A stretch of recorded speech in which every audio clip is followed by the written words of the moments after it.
I'm pretty sure you have heard of an IP address, but you probably don't know what it is exactly. So in this video, I'll explain everything that you need to know about IP addressing and why is it very, very important in how the internet works. In simple words, an IP address is a protocol that allows you to communicate with other devices and allows access to specific protocols or services on a network or over the internet. Without an IP address, you would not be able to connect to anything or access anything.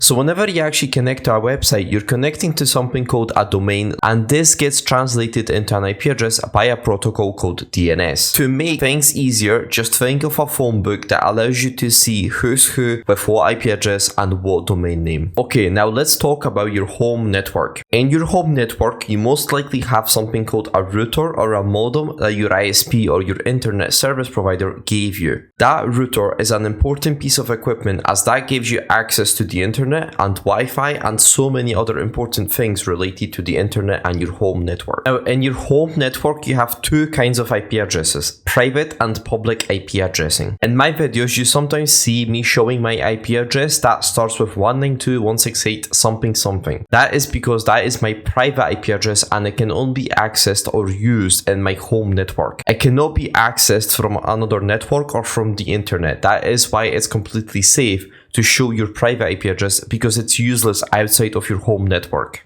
Okay, now for public IP address. Your public IP address is how your home network gets identified, and your IP might change from time to time depending on your ISP, and also your ISP decides on your public IP address. Now, as an example, let's say that you want to host a Minecraft server or some other game and you want to play with friends on your server. This is where your friends would have to use your public IP address to connect to your server. And it would be the exact same thing if you wanted to connect to a remote server outside of your home network. Right, and that'll be it for this video. I hope you guys have learned something new. If you have any questions, please comment down below. I'll try to answer as soon as possible.